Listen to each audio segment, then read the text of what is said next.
Tara Davis Woodall. Competing in her second Olympic Games, Tara was a finalist in Tokyo with her 6th place finish. She's coming off of a World Indoor Gold medal in the long jump and has earned a silver at the World Athletics Championship in Budapest. Good up for Tara. Katie Moon, defending Olympic champion in the pole vault. She's 2 times a world champion, a world indoor silver medalist, world indoor bronze medalist, 6-time national champ, and the list just goes on and on. Give it up for Katie Moon. Let's go, Katie. And finally, Ryan Crouser, who's attempting a feat that has never been done before. If he wins gold in Paris, he'll become the first shot putter to win 3 Olympic titles. I'm going to let that just sink in for a second. I got the chills. I did too. Such a long time to I'm be telling winning. you. He's a Rio and Tokyo. Do that. We'll get into it. He's a Rio and Tokyo Olympic champion, a 2-time world champion, world indoor silver medalist, and an 11-time national champion.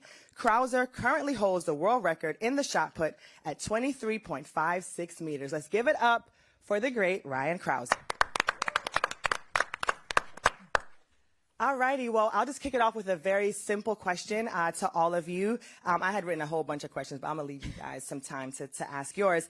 What does it mean to every single one of you to be here at the Olympics? I mean, half of the job is done, obviously, being able to be on this very elite team. But now you're representing yourself, your coaches, and the country. What does it mean to you, Grant?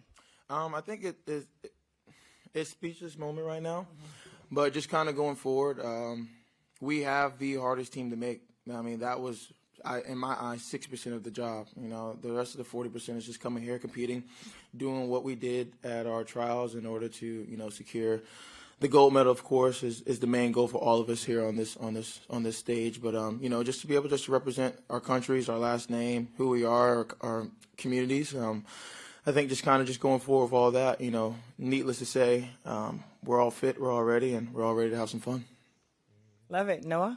I'm excited. As a lot of people know, the last Olympics didn't go to plan. There's a lot of ups and downs, and even this one has had its own fair share of trials and tribulations. But gosh, I could finally say I'm showing up to an Olympic Games not depressed, and it feels amazing. It's a lot of joy, and even though there's hard times in the moment, it's like I can always think back to the last Olympics and be like, no, this one is not the same. This one is way better, and I'm ready to show it.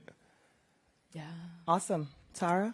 I mean, this Olympics means everything. Going to Tokyo, straight out of college, I mean, I was just in awe of where I even was, and that wasn't really the plan. So this year coming in, we knew the plan was to make this team and make it to the Olympics, and now that I'm here, it's so surreal, and I'm, my younger self is pinching herself. I was just looking at a photo of me when I was about 8 years old holding up a gold medal, and I don't know, I just want to do it for her, and I want to do it for my family and everyone that supports me, and do it for my friends up here too. Love that. Love that. Katie? Yeah, I mean, I think everyone up here is pretty much going to say something similar. For me, representing the U.S. is incredibly special. I won't get in, I can't get into details, but to make a very long story short, the day my dad passed, one of the last things he did was chant USA. And so for me, that's really divine, because as I won the Olympics, my family was chanting USA. So it's just, to be here representing the U.S., it's just so much bigger than me. It's so much bigger than us. We're doing it for so many people that can't, and it's very, very special. Wow, that's beautiful. Thank you for sharing that, Katie. Yeah. Ryan? Yeah, never easy to go 6th on a question. Yeah, well said by everyone. It's a truly an honor to don your country's uniform, regardless of where you're from, and sharing that national pride and represent the people back home. Yeah, so much hard work and dedication goes into all of the track and field disciplines, and every 4 years we get a chance to show the world. So I'm excited for it. It's truly an honor to go out there and compete, and every Olympics is special. Yeah, it's my third, chasing a third gold medal, but with 4 years between, usually 4 years between an Olympics. It's every single one is so standalone and so special that I'm excited. I'm as excited as I've ever been. Awesome. Well, Ryan, because you went last on that, I'm going to switch it around and put you first on this question. You know, you've been absolutely dominant, you know, winning everything. I'm just curious for you, how has it been handling, obviously, the inevitable fatigue? You talk about, you know, this is the first time you guys have had to go back to back to back. There's been no off year. That fatigue and the pressure of coming out and being your best every single time. How does it feel this time here being in Paris and the weight of it all? Yeah, I mean, I'm just happy to be here. There was some challenges this spring, to say the least. As a self-coach athlete, it has been a bit of a difficulty recognizing that I am getting older. I mean, you look at the workouts that I did when I was 26, 28, and looking at them on paper and trying to get through them and realizing like this is not optimal for me anymore is a difficult pill to swallow at times. Yeah. And so I feel like it took me a little bit longer. It took a little bit of overtraining and injuries that accompanied that to realize that, yeah, I can't do exactly what I could do day to day when I was younger, but I still believe at the top end I can still be as good as I ever was, if not better. So it makes me cherish this Olympic experience all the more because I can see the writing on the wall. I can't do this forever.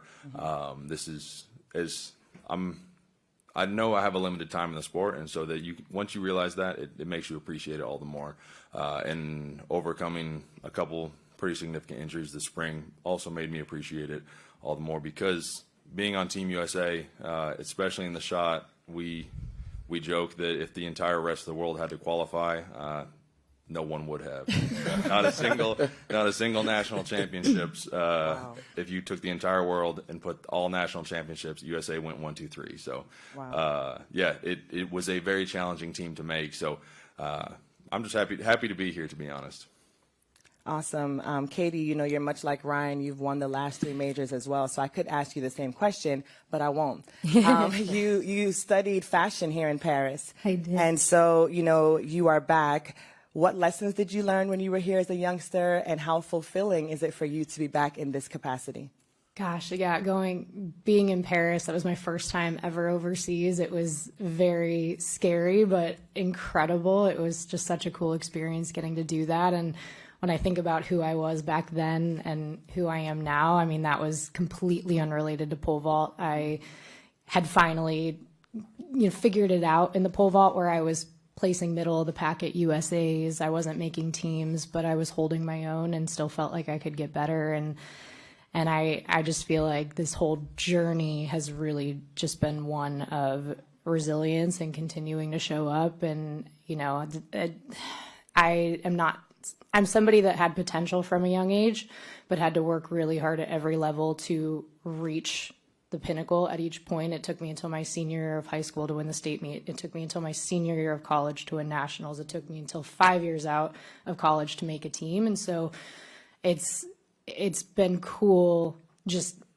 looking back on my journey and hoping that can inspire others. And just if you keep your nose down, working hard, cool things can happen. Awesome. Thank you. Yeah.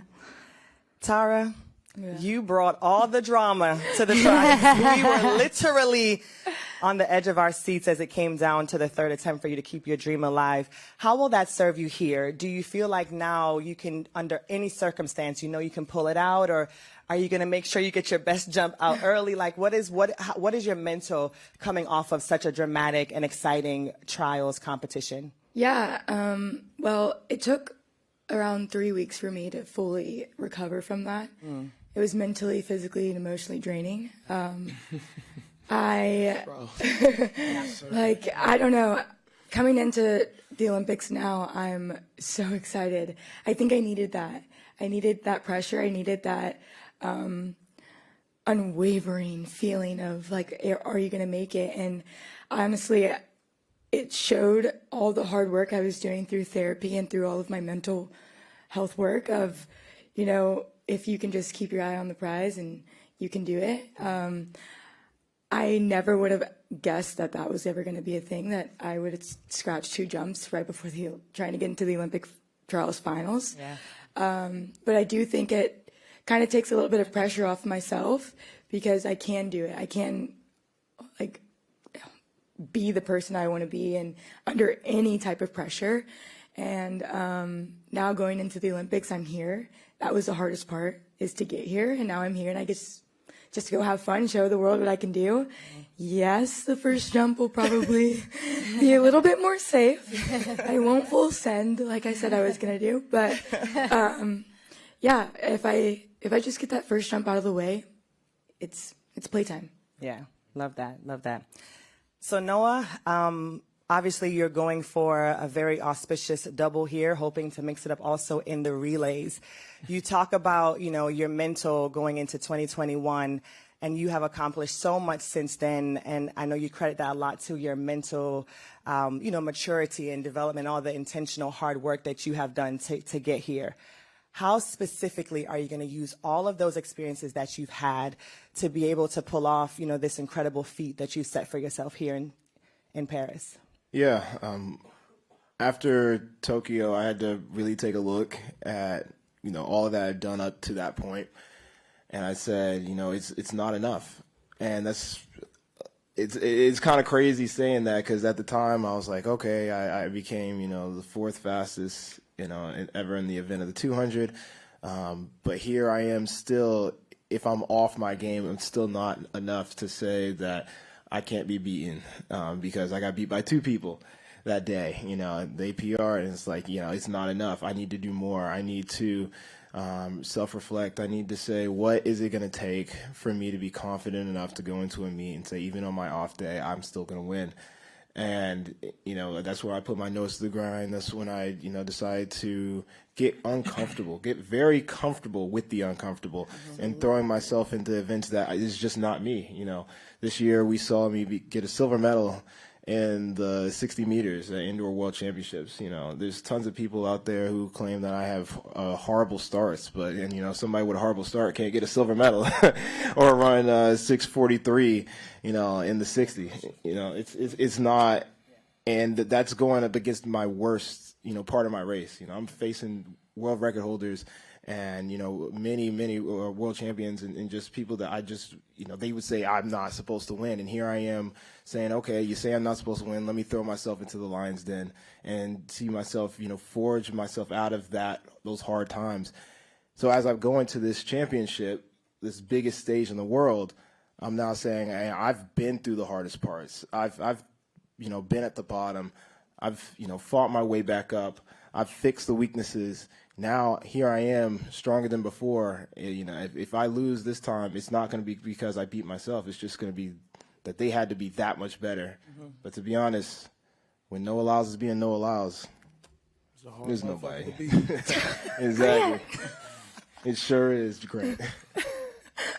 Well, on that note, Grant, I have so many questions for you. I'm trying to pick which one's my favorite, but I think I'm going to go this angle. You have been the most consistent hurdler since 2021, and I mean even beyond that, just one loss, right? What is it that makes you so good? Is it your natural ability? Is it your work ethic? Is it your ability to stay present in the moment? What do you think makes you so special? I think what makes Grant Holloway so special is all the above. You know, consistency in this sport is granted with medals. Going forward, not only am I a hurdler, I am a sprinter that hurdles. You know, so I have that intangible. But I have the ability to learn. You know, obviously Tokyo is Tokyo. We're in Paris now, and I honestly don't even like talking about it because at that time I was literally running. I didn't know what I was doing for hurdling. Like, I know how to hurdle, but I was just really just running. I don't know what I was doing in a sense. Now I know my segments. Now I know how to read. It's just like reading a book. You know, you read left to right, and, you know, you get a little bit more intricate with kind of like, you know, your abilities and, you know, what you're strong and what your, you know, weaknesses are. And I've just been honing in on that. And, like, this year, you know, just being able to run 13.0 and a bunch of 12.9s, and, you know, as all of us are sitting up here, you know, if we come to this meet confident, we're all dangerous, and we all have, you know, that ability to kind of just dive forward and figure out what we want. But, you know, just I love the sport. I love the consistency that I'm having. I love that everybody recognizes how consistent I am.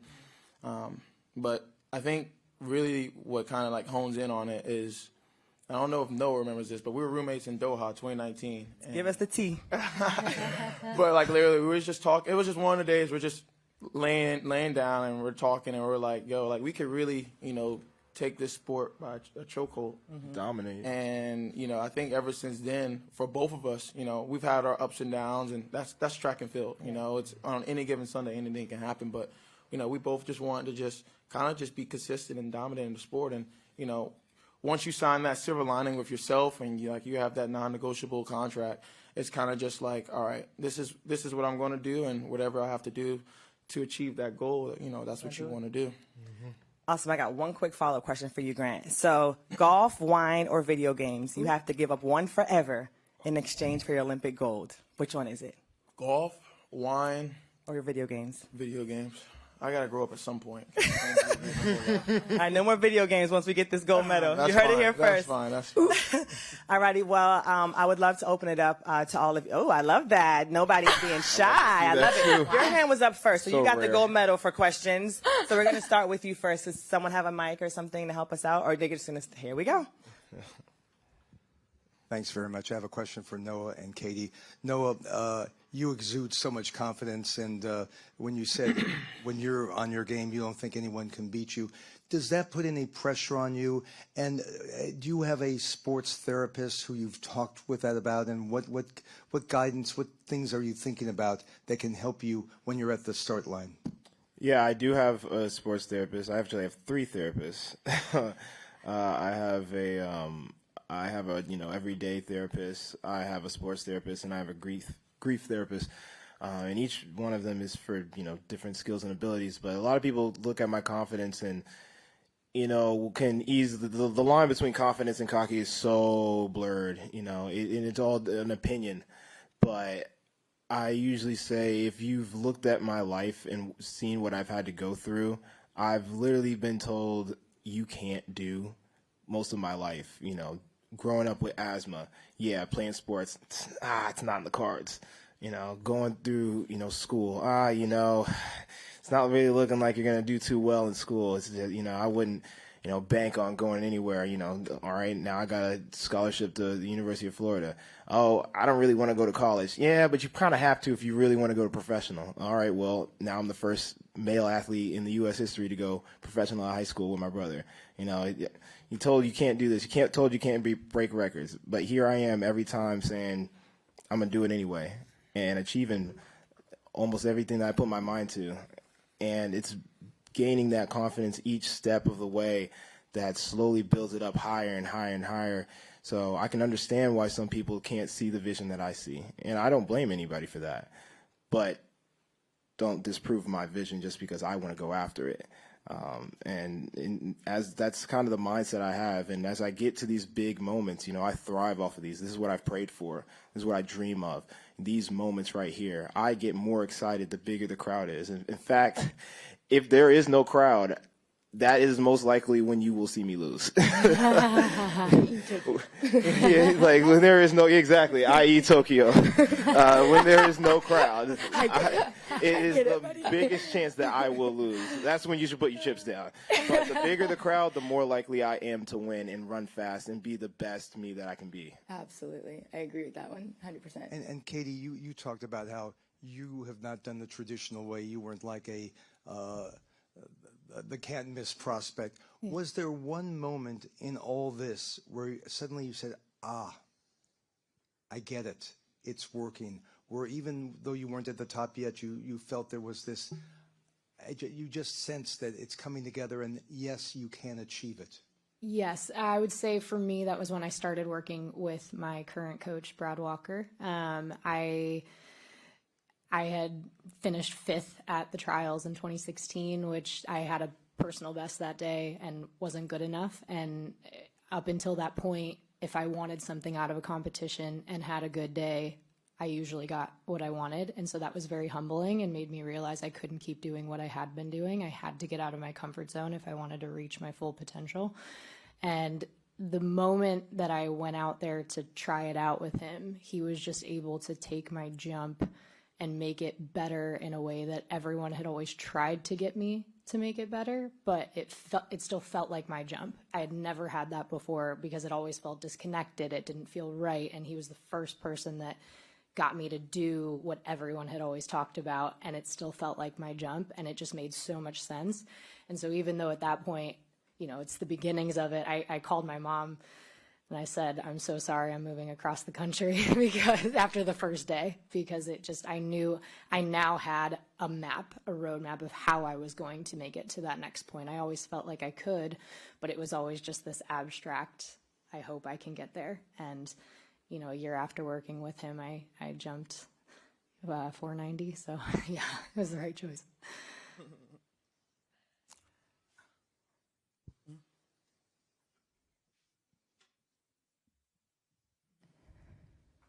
Thanks. I would throw this out to Tara Hi. and Noah and Grant.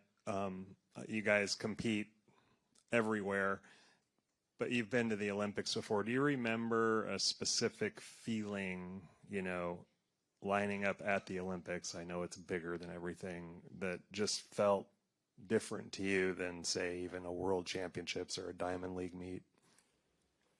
Well, I was a little naive last Olympics. I kept on telling myself, this is just another meet. This is just another meet. And at the time, I thought that was the best idea to do. In reality, it wasn't, because I never got to experience, like, Tara Davis, you were at the Olympics. And instead, I was just trying to push down the nervousness, trying to, like, not feel any type of feelings due to depression. And I was just trying to tell myself, it's fine, it's just another track meet. It's fine, it's just another track meet. And it's like, no, dude, you're 21 at the Olympics. Like, feel that, feel it all. But for now, this coming here, and now when I line up here, I am stoked to be at the Olympics. Like, this is what you've dreamed of for your entire life since you were 4 years old. And embrace every moment, every opportunity you get. Even this moment of speaking to you guys, like, I am at the Olympic press conference. Like, that's crazy. No, it's the exact same for me. That mindset of, it's just another competition was definitely ringing in my mind, like, trying to get through this depression. I was just like, you don't have to make it a big thing. You do this every day. You do this all the time. There's nobody out there who can handle, like, you got this. But yeah, you're right. Like, I'm an emotional person. And when I got to the finals and we walked into that empty stadium, I remember it being so hot. And we were like, it was the final announcement of, like, everybody's name. And we're all just standing behind their blocks. And that's like usually the moment, like, in my head, I'm just like, it's showtime. And I just remember being this is not it. This is not fun. This is not cool. This is not what I wanted. This is not what I thought it was going to be like. And that's literally the last few thoughts I had going into my mind as I got into the blocks. And it sucked. And I was like, yeah, something this guy changed. And now, just like Tara, when I made that team, I felt so excited. I was feeling all the feelings, even when I made it for the 200, which, had over the years has kind of grown as, like, an event where it's like everybody already knows I'm going to win. But no, I made it in 2 events. I'm going in for the 4x1. They didn't even want to put me on the 4x1 last Olympics. Now I'm like, you got to put them on. And I remember when they gave us these hats, the You Made It hat. And it's now my favorite hat. I have not taken it really off since making the team. And I just feel like that's myself to remind myself, like, yeah, enjoy this moment. This is fun. This is amazing. This is a very surreal thing. Yeah. Yeah, y'all gonna hate me, but yeah, It's all right. I am very honest in all my questions. So to answer it, yeah, the Olympics is the same feeling that I have if I'm running at Florida Relays, if I'm running at a Diamond League.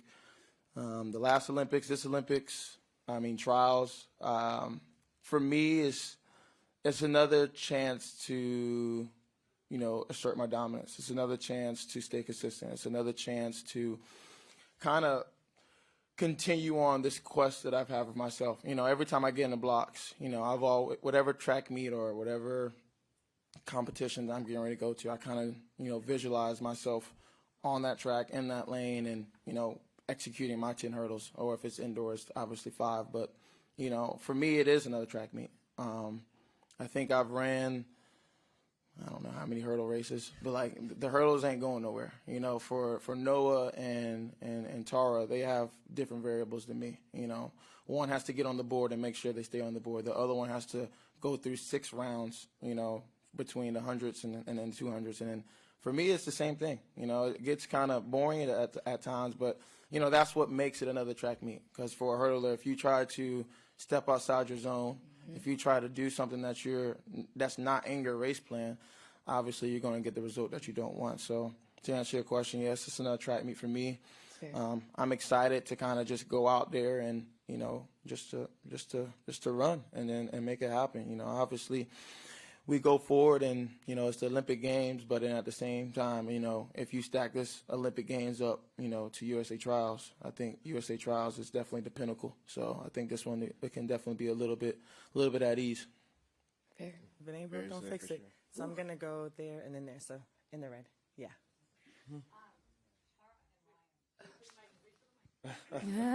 Gotta make Behind sure you, can be behind heard. I'm so loud, I forget that I have to do that. Tara and Ryan. Tara, you had a viral moment the other day with Coco Gauff. Yeah. Ryan, people love following you in Coda. How does social media help you get new interest to your sports? You got it, buddy. All right. I mean, for me personally, just coming from my event, I think it's been great. I remember 2016, it's a while ago, but I mean, I hit 10K followers, and at the time, as a shot putter, that seemed like a huge deal. So I think it's a testament to how much my event in particular has grown. You've seen shot put kind of take a front seat, and instead of we've traditionally been towards the back, and so it's been great for the sport. Yeah, hard to imagine having around 150K followers in 8 years ago. It was a big deal to get 10. So that's a testament, and I think that it also provides people insight. I mean, what we do as track and field athletes is very impressive, and I feel like it's the pinnacle of sport in terms of we are the cutting edge of human performance, whether it's jumping far, throwing far, sprinting fast. Social media is a great way to show that.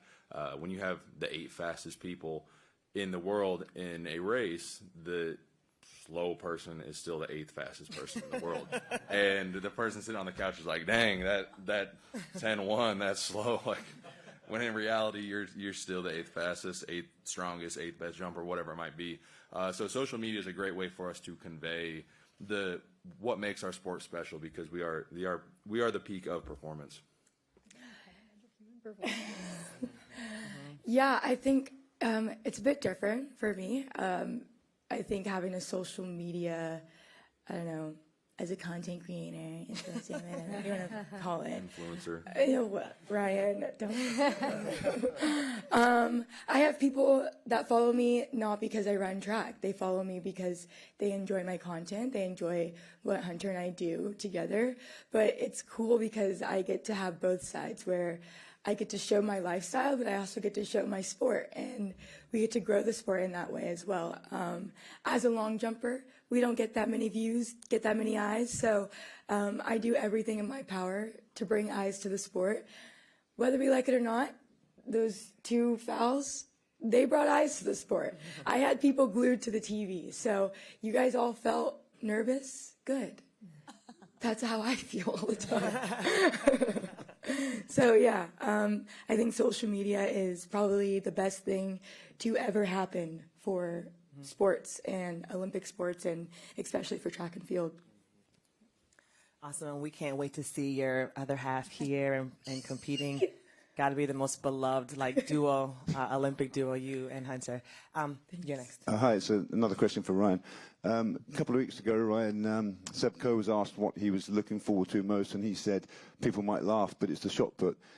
Shots really delivered over the last few championships. How fantastic was it for you and your guys to see the head of your sport really giving shot a big push. As Tara said, field events don't always get the coverage.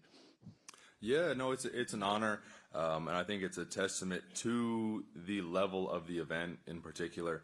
Men's shot has been consistently good for 8 years now, and it's been the same usual suspects, and now we add in Fabry as well. So it will be, I believe, quite the competition. A lot of guys in good shape right now, and so yeah, it's a testament to the individuals we have in the sport. I think it has taken a special group.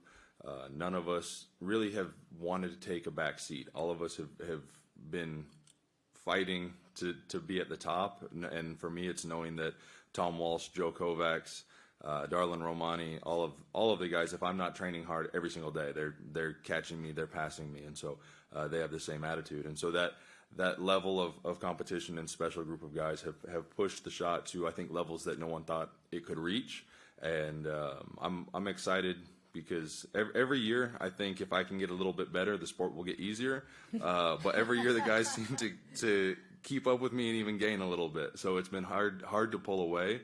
But it does keep it exciting. So it'll be a fun comp out there. I think a lot of guys are gonna be swinging for the fences. Right here in the USA. Noah and Tara, I truly appreciate how open you both have been about your mental health and destigmatizing it within the highest level of sport. I'm curious what you're doing here on the ground to actively take care of your mental health, and also what advice you would give to any athletes who are currently struggling in silence. Well, what I'm doing here is journaling every day. I'm meeting with my therapist at 7 a.m. due to the fact that it's late over there. And as well as just doing these types of things, I'm putting myself out there. I'm socializing. I'm enjoying the moment. And that's one thing that I was not doing when I was depressed, was enjoying the moment. And I don't take anything for granted anymore. And for any athlete out there that's struggling, it's okay to struggle. Everyone struggles. We just might be silent about it. Speak to someone, talk to someone. Don't hold back anything, because holding back doesn't get you anywhere. Lying to your doctor doesn't get you anywhere. So, yeah.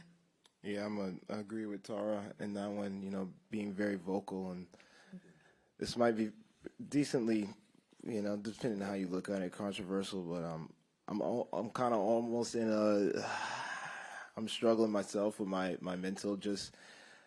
It's weird. It's a weird concept. As you guys know, Sprint came out. Have you guys watched it, by the way? Love it. I love it. Good. I'm glad you love it. Apparently the world does love Sprint, and athletes do too. And I've become kind of popular in the village. Unfortunately, that has come with its own set of challenges in being able to find my own space within the village. Whether that's eating or training in the gym. And I know some athletes like to leave the village and have their own hotels, but I like to enjoy the whole Olympic, event, being with other athletes and stuff like that. But it has come with its own challenge of, finding my own safe place. And it's been kind of hard for me to find that place within the village. And I don't want to leave. But it's definitely something I feel like after this Olympics, I'm going to have conversations higher up than me and the whoever's in charge of that, of making that more available or just more aware, because I'm not even the most popular person in the village. So I know I'm not the only one who's had to deal with situations like this. And I just talk about that to bring that to people's attention that, even though we are, might be superstars in your eyes, we still are human beings, and we do want to be able to have our space and our time. And, I want to enjoy the Olympics just like you guys are. And just being able to find a safe place has been a little difficult in these past few days as I'm trying to prepare and dive deep into my mental state. I was talking with my therapist yesterday, and we were just trying to figure out ways to better just seclude myself, I guess. I've now been finding myself eating at very random times in the back of the cafeteria just to kind of have my space with me and just my girlfriend as we're, just trying to, enjoy a meal.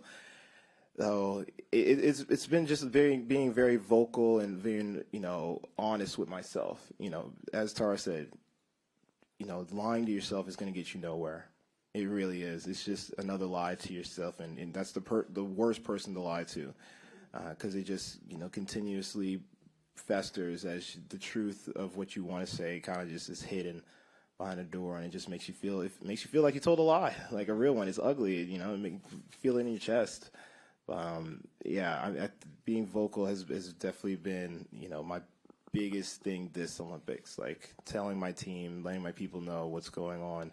That has been definitely what I've been pushing for that I feel I didn't do at the last Olympics. Thank you. Go on this side.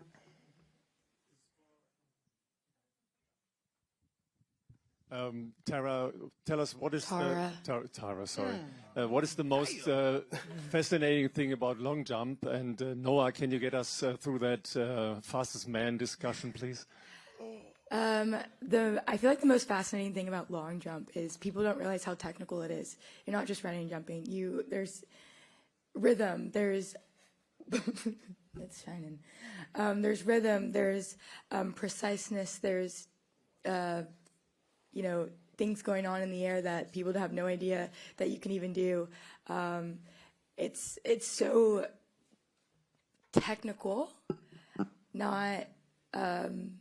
And there's so much speed, there's so much power. I'm breaking shoes, it's crazy. And now that I've given myself a chance, I see every opportunity and I see every, centimeter as evolving track and field and evolving long jump. Every eye that watches the sport, they change the sport as well. So I don't know, long jump, I feel like, is one of the hardest to do because you are running as fast as you can and trying to put your foot on a board and then take off and then do another, 0.2 seconds of you in the air, and then you have to land and make sure your landing's perfect. So there's so many things that go into long jump that people don't really realize. Fastest man.